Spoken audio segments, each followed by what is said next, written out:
দর্শক স্বাগত সংবাদ সংযোগে সাথে আছি আমি ইসরাত আমিন। এবারে পুরো খবর। ডিপ্লোমা প্রকৌশলীরা চাকরি সংক্রান্ত মোট 4 দফা দাবিতে সড়ক অবরোধ করে প্রতিবাদ করেছে। বুধবার সকাল 11:30 থেকে 2:30 পর্যন্ত পলিটেকনিক শিক্ষার্থীরা সড়ক অবরোধ করে রাখে। স্নাতক প্রকৌশলীদের সাথে ডিপ্লোমা প্রকৌশলীদের চাকরিগত দ্বন্দ্বের সুরাহা চায় আন্দোলনকারীরা। আর দাবি না মানা হলে প্রতিদিন এমন সড়ক অবরোধের কর্মসূচি চালিয়ে যাওয়ারও ঘোষণা দিয়েছেন আন্দোলনকারীরা। আর অবরোধের জেরে পুরো রাজধানীতে যানজট ছড়িয়ে পড়ে, ভোগান্তিতে পড়েন যাত্রীরা। আরও জানাচ্ছেন মাহিলা ইসলাম।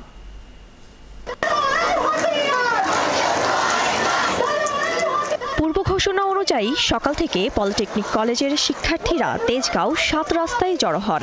শিক্ষার্থীদের দাবি 10ম গ্রেডের চাকরিতে কোনো কোটা নয়, কারিগরি শিক্ষার্থীদের জন্য বরাদ্দ রাখতে হবে।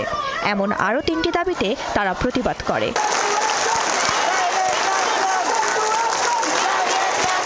বেলা 11:30টার দিকে 7 রাস্তা মোড় অবরোধ করে শিক্ষার্থীরা। এই সময় যান চলাচল বন্ধ হয়ে পড়ে। শিক্ষার্থীরা প্রায় 3.5 ঘন্টা অবরোধ করে রাখে 7 রাস্তা মোড়। এই সময় পুলিশ নিশ্চুপ দাঁড়িয়েছিল। সপ্তমে যাচ্ছে, অষ্টমে, ষষ্ঠতে এক্সিকিউটিভ ইঞ্জিনিয়ার, চিফ ইঞ্জিনিয়ার পর্যন্ত ওনারা চলে যাচ্ছে। ওনারা কিন্তু কোনো পরীক্ষা দিতেছে না, ওনারা কিন্তু 100% প্রমোশন পাচ্ছে। ঠিক আছে, এটা ওনাদের যোগ্যতা। আর আমরা যদি প্রমোশন পাই, এটা আমাদের কোটা। এটা কি বৈষম্য নয়? আমরা আজকের এই কমিটিকে অবাঞ্ছিত ঘোষণা করছি এবং আমাদের যদি এই 4 দফা দাবি বাস্তবায়িত না হয়, তাহলে আমরা এ থেকে আরো কঠোর আন্দোলনে যেতে বাধ্য হব। বিএসসি ইঞ্জিনিয়াররা আমাদের হত্যার হুমকি দিচ্ছে, তারই একটি তাদের প্রতিবাদ স্বরূপ এবং তাদের দৃষ্টান্তমূলক শাস্তি যেন কার্যকর করা হয় খুব দ্রুত, তারই দাবি জানাচ্ছি আমরা। শিক্ষার্থীরা বলছেন, নতুন বাংলাদেশ বৈষম্যমূলক বিধান করা যাবে না। তারা জানান, কারিগরি শিক্ষাকে যুগের সাথে মিলিয়ে উন্নতি করতে হবে। নতুন করে কর্মসূচি ঘোষণা করে শিক্ষার্থীরা। তারা বলছে, দাবি আদায় না হওয়া পর্যন্ত প্রতিদিন সড়ক অবরোধ কর্মসূচি চলবে। যদি ষড়যন্ত্রমূলকভাবে 1%ও এমনকি 1 বিন্দু পরিমাণ আমাদেরকে ছাড় দেওয়ার চেষ্টা করা হয়, তাহলে আমরা ডিপ্লোমা ইঞ্জিনিয়াররা সারা বাংলাদেশে কঠোর থেকে কঠোর আন্দোলনে যাব এবং প্রয়োজনে অসহযোগ আন্দোলনের ডাক দিব। পুলিশ বলছে, তাদের অনুরোধে 3.5 ঘন্টা পর শিক্ষার্থীরা সড়ক ছেড়ে যায়। রাজপথ ছেড়ে দিয়েছে। এরপরে আমাদের ট্রাফিক পুলিশের সহায়তায় আমাদের এখানে আরও ফোর্স রয়েছে। আমরা সবাই মিলে আমরা এই যে যানজট ছিল, এই যানজটটি নিরসন করার চেষ্টা করেছি, যান চলাচল স্বাভাবিক করেছি। দুপুর 2:30টার দিকে শিক্ষার্থীরা অবরোধ তুলে নেয়। এরপর যান চলাচল শুরু হয়। তবে নগর জুড়ে এর প্রভাবে ব্যাপক যানজট দেখা গেছে। মাহিলা ইসলাম, 71, ঢাকা। এদিকে বিএসসি এবং ডিপ্লোমা প্রকৌশলীদের দাবিগুলোর মধ্যে ঐকমত্য আনতে তাদের নিয়েই 6 সদস্যের কমিটি গঠন করা হয়েছে, জানিয়েছেন বিদ্যুৎ এবং জ্বালানি উপদেষ্টা ফাউজুল কবির খান। সচিবালয়ে বিএসসি এবং ডিপ্লোমা ডিগ্রিধারীদের দাবিগুলোর যৌক্তিকতা নিরীক্ষায় গঠিত কমিটির বৈঠক শেষে এই কথা জানান তিনি। বলেন, কমিটির সুপারিশ না আসা পর্যন্ত কোনো আন্দোলন বা কর্মসূচি না দেবার প্রতিশ্রুতি দেওয়া হয়েছে। আর নতুন কমিটির প্রতিবেদন পর্যালোচনা করে এই বিষয়ে সরকার গঠিত কমিটি সুপারিশ করবে বলে জানান জ্বালানি উপদেষ্টা। নাবের সাথে কারা প্রকৌশলী যুক্ত করবেন সে বিষয়েও আলোচনা হলে কোনো সিদ্ধান্ত হয়নি বলেও জানিয়েছেন তিনি। এছাড়া কর্মসংস্থান বাড়াতে জনপ্রশাসন সচিব কাজ করবেন বলেও আশ্বস্ত করেছেন ফাউজুল কবির খান।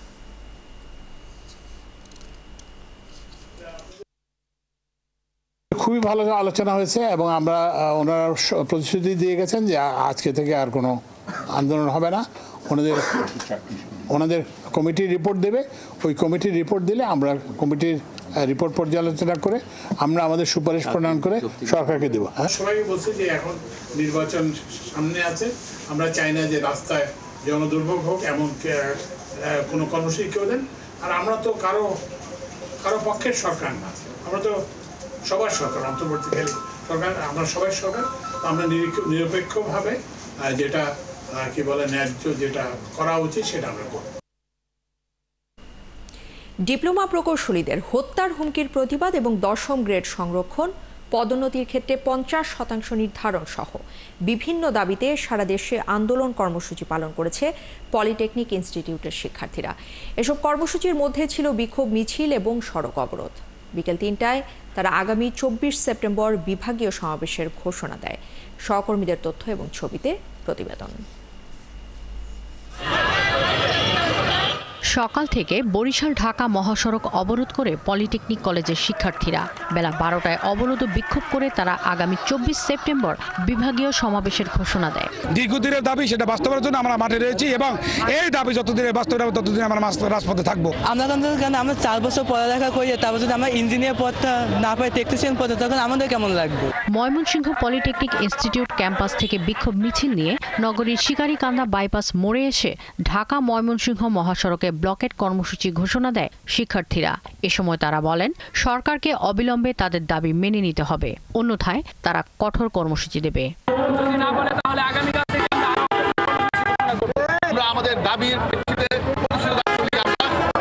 দিনাজপুরেও বিভিন্ন দাবিতে সড়ক ও রেলপথ অবরোধ করে বিক্ষোভ ও অবস্থান কর্মসূচি পালন করেছে পলিটেকনিকের শিক্ষার্থীরা। পরে তারা শহরের বালুবাড়ি বাসস্ট্যান্ড ও রেললাইন অবরোধ করে।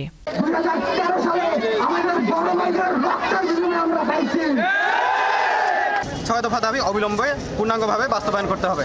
যেমন আমাদের সহযোদ্ধাকে প্রকাশ্যে মারার হুমকি দিয়েছিল, যার জন্য আমরা 24 ঘন্টার আলটিমেটাম দিয়েছিলাম এবং এই আলটিমেটামের এখন পর্যন্ত আমরা কোনো রেজাল্ট না পাওয়ার কারণে আমরা আমাদের ব্লকেট কর্মসূচি পালন করছি। আন্দোলনকারীরা জানান, তাদের দাবি পূরণ না হওয়া পর্যন্ত এই কর্মসূচি অব্যাহত থাকবে। রংপুরে সড়ক অবরোধ করে আন্দোলন করেছে পলিটেকনিকের শিক্ষার্থীরা। দুপুরে মিছিল নিয়ে নগরীর শাপলা চত্বরের সড়ক অবরোধ করে ষড়যন্ত্র বন্ধের দাবি তোলেন তারা। যতক্ষণ পর্যন্ত আমাদের দাবি পূরণ হচ্ছে না, আমরা আমাদের দাবি পূরণের জন্য এক পা পিছুও আমরা হাঁটাবো না। যতক্ষণ পর্যন্ত আমাদের দাবিগুলো না মানবে ততক্ষণ পর্যন্ত আমাদের এই আন্দোলন চলবে। আমরা এই কমিটির প্রত্যাখ্যান চাই। এছাড়া বিএসসি ডিগ্রিধারী যারা আছে তারা যে অযৌক্তিক 3 দফা দাবি প্রদান করছে, আমরা চাই যে সরকারের পক্ষ থেকে এই 3 দফা দাবির বিরুদ্ধে ব্যবস্থা নেওয়া হোক। সিলেটে বুধবার দুপুরে চৌহাট্টা এলাকায় সড়ক অবরোধ করে নানান স্লোগান ও বক্তব্য দেয় শিক্ষার্থীরা। পরে 2টার দিকে অবরোধ তুলে নেয় আন্দোলনকারীরা। একই দাবিতে ঢাকা টাঙ্গাইল যমুনা সেতু মহাসড়ক অবরোধ করে টাঙ্গাইল পলিটেকনিক ইনস্টিটিউটের শিক্ষার্থীরা। এতে মহাসড়কের 2 পাশে যানজট বন্ধে অন্তত 25 কিলোমিটার এলাকা জুড়ে যানজট তৈরি হয়। শাকিলা শম্পা, 71। এবারে পরবর্তী প্রসঙ্গ। কিছু শক্তি ফেব্রুয়ারি নির্বাচন বিলম্বিত করার চেষ্টা করছে, তবে যথাসময়ে নির্বাচন আয়োজনে অন্তর্বর্তীকালীন সরকার অটল বলে জানিয়েছেন প্রধান উপদেষ্টা ডক্টর মোহাম্মদ ইউনূস। বুধবার ঢাকার রাষ্ট্রীয় অতিথি ভবন যমুনায় ইউরোপীয় আইন প্রণেতাদের সঙ্গে বৈঠকে এই কথা বলেন তিনি। এ সময় আগামী বছরের ফেব্রুয়ারির প্রথমার্ধে একটি অবাধ, সুষ্ঠু, স্বচ্ছ ও উৎসবমুখর জাতীয় নির্বাচন অনুষ্ঠানের প্রতিশ্রুতি পুনর্ব্যক্ত করেন প্রধান উপদেষ্টা। তিনি বলেন, নির্বাচন নিয়ে তরুণদের মধ্যে ব্যাপক উদ্দীপনা সৃষ্টি হয়েছে। ইতোমধ্যেই বিশ্ববিদ্যালয়গুলোতে দীর্ঘদিন পর ছাত্র সংসদ নির্বাচন শুরু হয়েছে। বৈঠকে এই সরকারের নেওয়া বিভিন্ন সংস্কার কার্যক্রম নিয়েও আলোচনা হয়। ইউরোপীয় ইউনিয়ন বাংলাদেশে যত তাড়াতাড়ি সম্ভব নির্বাচন চায়, জানিয়েছেন বিএনপির স্থায়ী কমিটির সদস্য আমির খসরু মাহমুদ চৌধুরী। বিকেলে ইউরোপীয় ইউনিয়নের প্রতিনিধিদের সাথে বৈঠক শেষে এ কথা জানান তিনি। আর ইইউ প্রতিনিধি দলের সদস্যরা বাংলাদেশে গণতন্ত্র দ্রুত ফিরে আসবে বলেও প্রত্যাশা করেন। বিএনপির সঙ্গে এ সময় নির্বাচনে পিআর পদ্ধতি নিয়েও তাদের মধ্যে আলোচনা হয়।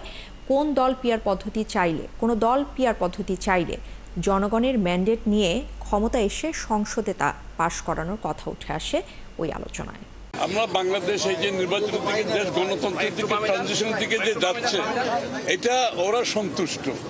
ওরা চায় বাংলাদেশ যত তাড়াতাড়ি সম্ভব গণতন্ত্রের পথে চলুক এবং ট্রানজিশন করে একটি গণতান্ত্রিক প্রক্রিয়ার মধ্যে ফিরে আসুক। পিআর তো এখন আলোচনার খুব একটা বিষয়বস্তু না, এই কারণে যে যদি আপনি রাজিও হন তাহলেও তো এই নির্বাচন পিআরের মাধ্যমে হবে না, সেটা তো হবে সংবিধান সংশোধন হওয়ার পরে। নির্বাচন নিয়ে জামায়াতের অনীহা রয়েছে, তাই আলোচনা বাদ দিয়ে আন্দোলনে মাঠে নামছে দলটি, এমন মন্তব্য করেছেন বিএনপির স্থায়ী কমিটির সদস্য আমির খসরু। অন্যদিকে দলটির আরেক নেতা রুহুল কবির রিজভী মনে করেন, জামায়াতের আন্দোলন উদ্দেশ্য প্রণোদিত। বুধবার আলাদা 2টি অনুষ্ঠানে এমন মন্তব্য করেছেন তারা। আরও জানাচ্ছেন মাহিলা ইসলাম। সমসাময়িক বিষয় নিয়ে সাংবাদিকদের সাথে মতবিনিময় করেন বিএনপির স্থায়ী কমিটির সদস্য আমির খসরু মাহমুদ চৌধুরী। ইসলামী দলগুলোর আন্দোলন নিয়ে সাংবাদিকরা তার মূল্যায়ন জানতে চান। আমির খসরু মনে করেন, এই আন্দোলন নিয়ে বিএনপি কোনো চাপ বোধ করছে না। সব দল যদি তাদের দাবির জন্য ঐক্যমত্যে না আসার কারণে কর্মসূচিতে নেমে যায়, তো বাংলাদেশের তো আগামী দিনের যে জন্য এত ত্যাগ স্বীকার করেছে বাংলাদেশের মানুষ, এত প্রাণ দিয়েছে, তাহলে তো আমরা কি এটার প্রতি অসম্মান দেখাচ্ছি? তিনি আরো বলেন, দেশকে নতুন করে অস্থিতিশীল করা হচ্ছে কিনা সেটাও একটা প্রশ্ন। গণতান্ত্রিক মাঠ দখলের কথা বলছি, আর অগণতান্ত্রিক মাঠ দখল হচ্ছে সেটা তো আরেকটা বিষয়। এখন তারা যদি গণতান্ত্রিক মাঠ দখলের কথা তাদের মাথায় থাকে, তারা সোজাসুজি নির্বাচনে গিয়ে তাদের যে দাবিগুলো জনগণের ম্যান্ডেট নিয়ে পূরণ করতে হবে। আর অগণতান্ত্রিকভাবে মাঠ দখল করতে চাইলে সেটা তো আরেকটা বিষয়। ওরা অস্থিতিশীল করতে চায় কিনা আমি জানি না, তো দেশের জনগণ তো অনেকে তো তাই মনে করতে শুরু করেছে ইতিমধ্যে, যে কোন শক্তি এখানে দেশকে একটা আবার অস্থিতিশীল পরিস্থিতিতে নিয়ে যাচ্ছে, এবং এর মাধ্যমে আবার যেই শক্তি পালিয়ে গেছে, যাদেরকে বাংলাদেশের মানুষ উৎখাত করেছে, তাদের জন্য কি কোনো স্পেস ক্রিয়েট করা হচ্ছে কিনা, এটাও তো একটা প্রশ্ন আসতে পারে, তাই না? এদিকে নয়াপল্টনে কেন্দ্রীয় কার্যালয়ে সংবাদ সম্মেলন করেন বিএনপির জ্যেষ্ঠ যুগ্ম মহাসচিব রুহুল কবির রিজভী। বলেন, পিআর পদ্ধতি নিয়ে আন্দোলন রাজনৈতিকভাবে উদ্দেশ্য প্রণোদিত। পিআর আনুপাতিক নির্বাচনের ব্যবস্থা দিতে হবে, এই ধরনের পদ্ধতি প্রতিষ্ঠা করতে হবে, তার নির্বাচনে যাওয়া যাবে না। এটা আমার মনে হয় একেবারেই সুদূর প্রসারী চক্রান্তের একটা ম্যানিফেস্টেশন বলে আমার মনে হয়। রিজভির মতে, নির্বাচন প্রতিহত করার চেষ্টা জনগণ ঠেকিয়ে দেবে। এতদিন ধরে মানুষের যে প্রত্যাশা, সেই প্রত্যাশার প্রতি মুনাফিকি করা। মাহিলা ইসলাম, ৭১, ঢাকা। বলেছে যে গণ অভ্যুত্থানে ক্ষমতাচ্যুত শেখ হাসিনা এবং পুলিশ সহ জুলাই মানবতা বিরোধী অপরাধের সঙ্গে জড়িতদের বিরুদ্ধে ন্যায় বিচার চান জুলাই আন্দোলনের প্রধান সমন্বয়ক নাহিদ ইসলাম। সে সঙ্গে বিগত সরকারের সময় গুমের সঙ্গে যারা জড়িত ছিলেন এরকম বিভিন্ন বাহিনীর সদস্যদেরও বিচার চান তিনি। বুধবার শেখ হাসিনার মামলায় সাক্ষ্য দেওয়ার পর এমনটা জানিয়েছেন এনসিপির এই আহ্বায়ক। আরও জানাচ্ছেন শওকত সাদিক। শেখ হাসিনার বিরুদ্ধে জুলাই মানবতা বিরোধী অপরাধের মামলায় ট্রাইব্যুনালে সাক্ষী দেন এনসিপির আহ্বায়ক নাহিদ ইসলাম। 2018 সালের কোটা বিরোধী সংস্কার আন্দোলন এবং জুলাই আন্দোলন দমনে রাজাকার বলে শেখ হাসিনার উস্কানিমূলক বক্তব্য, ওবায়দুল কাদেরের নির্দেশে ছাত্রলীগের হামলা, আন্দোলন দমনে গোয়েন্দাদের চাপ ও পুলিশ সহ আইনশৃঙ্খলা বাহিনীর নির্বিচারে গুলি করে মানুষ হত্যার ঘটনার বর্ণনা দেন নাহিদ ইসলাম। কিভাবে ডিজিএফআই আমাদেরকে চাপ প্রদান করেছে, পুলিশের ভূমিকা, ছাত্রলীগের ভূমিকা, অন্যান্য বাহিনীর ভূমিকা। 15 তারিখ আমরা দেখেছি যে ওবায়দুল কাদের বলেছিল এই আন্দোলন দমনের জন্য ছাত্রলীগই যথেষ্ট, এবং এই বক্তব্য ছিল স্পষ্ট উস্কানিমূলক, নির্দেশনামূলক, যে আন্দোলনকারী যারা রয়েছে তারা রাজাকার, তাদেরকে আক্রমণ করা, তাদেরকে হত্যা করা বৈধ। ফলে সেই প্রেক্ষিতে, সেই সূত্র ধরে কিন্তু 15 জুলাই আন্দোলনকারীদের উপরে, নারী শিক্ষার্থীদের উপর ব্যাপক হামলা চালানো হয়। শেখ হাসিনার মামলার এই সাক্ষী আরো বলেন, তিনি ন্যায় বিচার প্রত্যাশা করেন। শুধু মানবতা বিরোধী অপরাধের মামলা নয়, গুম খুনেরও বিচার চান তিনি। এই মামলাকে শুধু যাতে একটা তো রাজনৈতিক দিক, যে শেখ হাসিনাকে আমি বিচারের আওতায় আনতেছি, আওয়ামী লীগ এনে থাকে, একইভাবে পুলিশ সহ, মিলিটারি সহ অন্যান্য বাহিনীর যারা এই জুলাই গণঅভ্যুত্থান সহ গুমের ঘটনায় যুক্ত, তাদেরকেও যাতে বিচারের আওতায় আনা হয়।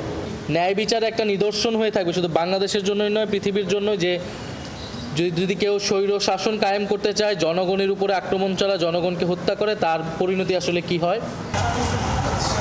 এদিন মামলার অপর সাক্ষী দৈনিক আমার দেশের সম্পাদক মাহমুদুর রহমানকে জেরা করে রাষ্ট্র নিযুক্ত আসামি পক্ষের আইনজীবী। শেখ হাসিনা এবং শেখ হাসিনার সরকারের প্রতি ওনার একটি বিরূপ মনোভাব আছে। ওনার বিরুদ্ধে তৎকালীন সময়ে মামলা হয়েছে, উনি হাজত খেটেছেন। সেই সব কারণে বিদ্বেষ প্রণোদিত হইয়া এই শেখ হাসিনার বিরুদ্ধে এবং তার সরকারের অন্যান্য সদস্যদের বিরুদ্ধে এই মামলায় উনি সাক্ষ্য দিয়েছেন। উনি সঠিক কথা বলেন নাই, এটাই আসলে আমার বক্তব্য। জুলাই আগস্টের যে সংগঠিত মানবতা বিরোধী অপরাধ, তার পেছনের প্রেক্ষাপটটা তুলে ধরে এই পুরো বিষয়টাকে স্পষ্ট করেছেন জাতির সামনে। তো এটাই ছিল তার বক্তব্য, এবং তার বক্তব্যের মাধ্যমে আমাদের সাক্ষ্যগত যে বিষয়গুলো প্রয়োজন ছিল এই মামলায় প্রমাণ করার জন্য সবকিছুই এসে গেছে বলে আমরা বিশ্বাস করি। অপর ট্রাইব্যুনালে জুলাই আন্দোলনে আশুলিয়ায় হত্যার পর 6 মরদেহ পোড়ানোর মামলায় সাক্ষ্য দেন জুলাই শহীদ সাজ্জাদ হোসেনের পিতা। আসামি পক্ষের আইনজীবীরা তাকে জেরা করেন। শওকত সাদিক, ৭১, ঢাকা। এবার অগ্রণী ব্যাংকে সাবেক প্রধানমন্ত্রী শেখ হাসিনার আরও 2টি লকার জব্দ করেছে জাতীয় রাজস্ব বোর্ড এনবিআর। প্রতিষ্ঠানটির গোয়েন্দা শাখা সেন্ট্রাল ইন্টেলিজেন্স সেল বা সিআইসি এই কার্যক্রম পরিচালনা করে। অগ্রণী ব্যাংকের প্রধান শাখায় পতিত প্রধানমন্ত্রী শেখ হাসিনার নিজ নামে 753 এবং 751 নম্বর লকার খোলা হয়েছিল। আইনি প্রক্রিয়া শেষে লকার দুটি খোলা হবে বলে জানানো হয়েছে এনবিআর-এর গোয়েন্দা সংস্থা। সেপ্টেম্বরে পূবালী ব্যাংকের সেনা কল্যাণ ভবন শাখায় আরও একটি লকার জব্দ করেছিল এনবিআর-এর গোয়েন্দা দল। গত বছর ছাত্র জনতার আন্দোলনে ক্ষমতাচ্যুত হয়ে ভারতে পালিয়ে যাওয়া শেখ হাসিনার বিরুদ্ধে কর ফাঁকির অভিযোগ করে এনবিআর, আর ইতোমধ্যে শেখ হাসিনার নামে থাকা ব্যাংক হিসাবগুলো জব্দ করা হয়েছে। ওনার যে লকার আছে আমাদের এখানে দুইটা 751 এবং 753 লকার দুটো, এবং ওনার যে সেভিংস অ্যাকাউন্ট আছে সেটা জব্দ করেছে বেসিক্যালি আরও আগেই। জব্দ করা হয়েছে 8/1/2025-এ, আজকে নয়, তখন থেকেই জব্দ করা আছে। এগুলো জব্দ করা আছে বলতে ফ্রিজ করা আছে আর কি, যে কোনো কিছু মানে সরকারের পারমিশন ছাড়া আমরা এইখানে আর ওপেনও করতে পারবো না, ট্রানজ্যাকশন দিতে পারবো। আমি আজকে সকালবেলা এনবিআরকেও ওটা রিকনফার্ম করেছি। আমি এই জন্যই বলছি আপনাকে যে 1,65,00,000 টাকা আছে, এবং 2015 সালের পরে ওনার এই অ্যাকাউন্টে কোনো ট্রানজ্যাকশন হয়নি। শুধু আমরা গভর্নমেন্টের চার্জ যেটা ইন্টারেস্ট রেটে এগুলো ট্রানজ্যাকশন হয়েছে, কিন্তু ওনার কোনো জমা দেওয়া টাকা বা উত্তোলন কোনো কিছু নেই। এদিকে সাংবিধানিক আদেশের মাধ্যমে জুলাই সনদ বাস্তবায়নে জাতীয় নির্বাচনের দিনেই গণভোটের প্রস্তাব দিয়েছে কমিশন। তবে রাজনৈতিক দলগুলো অন্য দল এবং নিজেদের মধ্যে আলোচনার জন্য সময় চেয়েছে। সেক্ষেত্রে আগামী মাসের শুরুতে আবারও দলগুলোর সাথে বসবে কমিশন। ফরেন সার্ভিস একাডেমিতে রাজনৈতিক দলগুলোর সাথে আলোচনার পর এসব কথা জানিয়েছেন আলী রিয়াজ। তিনি জানান, সব দল যাতে পরামর্শ দিতে পারে সেজন্য সময় বাড়ানো হয়েছে। মাসব্যাপী আলোচনার উদ্দেশ্য কমিশনের নেই বলেও জানিয়েছেন আলী রিয়াজ। এছাড়া সংবিধান সংশ্লিষ্ট প্রস্তাবগুলোর জন্য গণভোট এবং সাংবিধানিক আদেশের প্রস্তাব এসেছে বলেও জানিয়েছেন তিনি। আর এর আগে সনদ বাস্তবায়নের উপায় নিয়ে দলগুলোর সঙ্গে অনানুষ্ঠানিক বৈঠক করেছিল কমিশন। মতৈক্য না হওয়ায় বৃহস্পতিবার থেকে 30টি দলের সঙ্গে আনুষ্ঠানিক আলোচনা শুরু করে ঐক্যমত্য কমিশন। গত রবিবারও দলগুলোর সঙ্গে কমিশনের আলোচনা হয়, আর সেদিন কমিশনের সভাপতি ও অন্তর্বর্তী সরকারের প্রধান উপদেষ্টা অধ্যাপক মোহাম্মদ ইউনুস উপস্থিত ছিলেন। বিষয়গুলো বাস্তবায়নের পথের ক্ষেত্রে আমাদের বিশেষজ্ঞ প্যানেল আগে দুটো বিষয়ের কথা বলেছিলেন।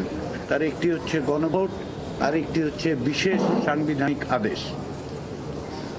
এই পরিপ্রেক্ষিতে বিশেষজ্ঞদের পক্ষ থেকে এই দুটো বিষয়কে সমন্বিত করে একটি পূর্ণাঙ্গ মতামত কমিশনকে তারা দিয়েছেন, এবং সেটা আমরা আজকে রাজনৈতিক দলগুলোর কাছে উপস্থাপন করেছি।